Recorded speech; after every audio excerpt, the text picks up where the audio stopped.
برای اون به شهر دوشنبه اومدم که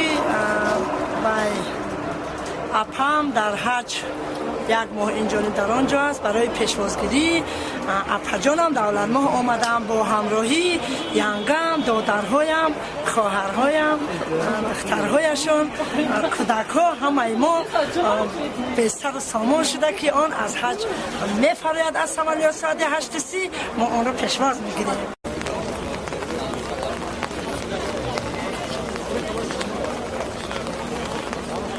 دوران آمدم دادرم اویلش قطعی کلمش رفتگی. الحمدلله ما 2 مراتبه رفتگی خانه خدا روضه حضرت رسول الله زیارت کردیم. امید از الله تبارک و تعالی داریم که بار سوم هم رفته خانه خدا روضه حضرت رسول الله را زیارت کنیم.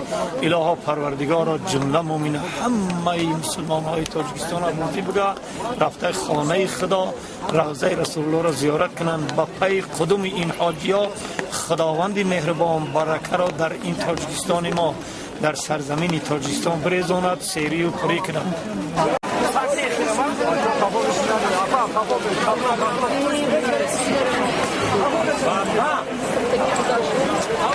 یا بابا که زود کن.